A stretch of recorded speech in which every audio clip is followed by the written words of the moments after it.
उनको आश्वासन दिया और लगातार जिस तरीके से सीएम साहब यहाँ ग्रीवेंस सेल में भी बैठे हैं और लगातार लोगों की जो ग्रीवेंस है वो सुनते हैं। सर बताएं। जब से ये हम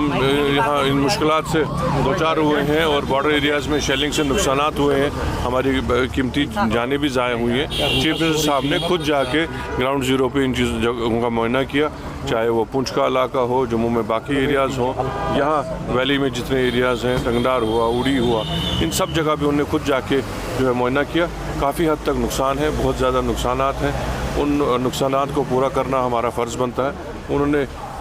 पूरा उनको एश्योर किया है कि हम गवर्नमेंट ऑफ इंडिया से भी गुजारिश करेंगे कि एक स्पेशल पैकेज दिया जाए जिससे हम इन जो है मकानात को, इनके तामीरात को वापस कंस्ट्रक्ट कर पाएँ। इसी तरह जो हमारे कमर्शियल इदारे हैं, दुकान है, उनको नुकसान हुआ है, उनको वापस बनाने के लिए जो है हमने उनको मदद करनी पड़ेगी। साथ ही साथ जो उन दुकानों में टेनेंट्स थे उनका भी काफ़ी हद तक नुकसान हुआ, उनको मदद करके हम कोशिश करेंगे कि वापस वो अपने आशियानों में जाके बस पाएँ और अपना जितने कारोबार हैं उनको वापस दोबारा चला सकें। इंडिया पाकिस्तान ने अभी जो है डिसाइड हुआ कि संडे तक जो है सीज़ फायर कंटिन्यू रहेगा, तो आप इसको कैसे देखते हैं? क्या आगे भी ऐसी तो कोई इतला नहीं है, सीज़ फायर ही है, जैसे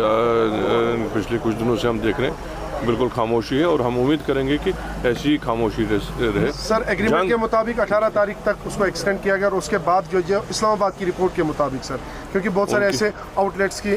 ने खबरें की है, मैं उनकी रिपोर्ट पे तो मैं यकीन नहीं करता हूँ। हम वही उसी बात के यहाँ दोहराएंगे जो हमारे मुल्क में यहाँ जो फैसला हुआ है, और मुझे पूरी उम्मीद है कि ये यहाँ अमन ही रहेगा और हम अमन के जो है खासगार हैं, क्योंकि जंग हम लोगों के लिए तबाही है, खासकर जो हम बॉर्डर एरियाज़ के जो स्टेट्स हैं, हम जानते हैं जब हमारे लोग इसमें शहीद हो जाते हैं, हमारे मकानात का नुकसान होता है, तो हम चाहते हैं कि किसी तरह से अमन ही रहे। सर आप महबूब मुफ्ती ने बोल रहा है कि वो उमर साहब इस वक्त पॉलिटिक्स खेल रहे हैं नेविगेशन प्लान पे। पॉलिटिक्स वो खेलते हैं, उनको अंदाज़ा ही नहीं है वो क्या बात कर रहे हैं, तो वो आप उनसे पूछेगा, उनको अंदाज़ा ही नहीं है वो किस वक्त क्या बात करनी है। ये पहले भी मैंने उनको कहा है, उनको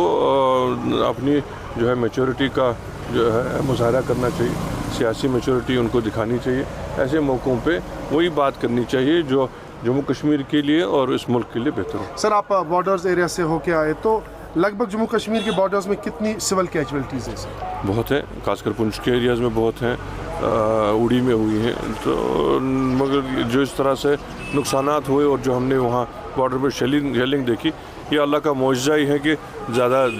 जानें जो हैं वो महफूज रहीं। और मुझे खदशा तो लगता था जिस तरह से जहाँ मकानात बिल्कुल ही 100% तबाह हो गए, वहाँ कैसे अल्लाह ताला ने उनको बचाया, ये उसका ही मौजज़ा है। साहब अभी भी 1800 के करीब जो हाजी साहब हैं वो अभी ही घरों में ही बैठे जो कि इंतज़ार करें। देखिए ये फ़्लाइट्स तो डिस्टर्ब हो गई, ये जब सारा शेड्यूल ही बदल गया, तो सीएम साहब ने जो माइनॉरिटी अफेयर्स के मिनिस्टर हैं उनसे आज बात भी की और एक बाज़ाब्ता उनको लेटर भी भेजी है कि जल्द अज जल्द एडिशनल फ़्लाइट्स का बंदोबस्त किया जाए ताकि हमारे हाजी साहिबान वहाँ पहुँच के अपने जो है हज के जितने फ़राइज़ हैं वो पूरे कर सकें।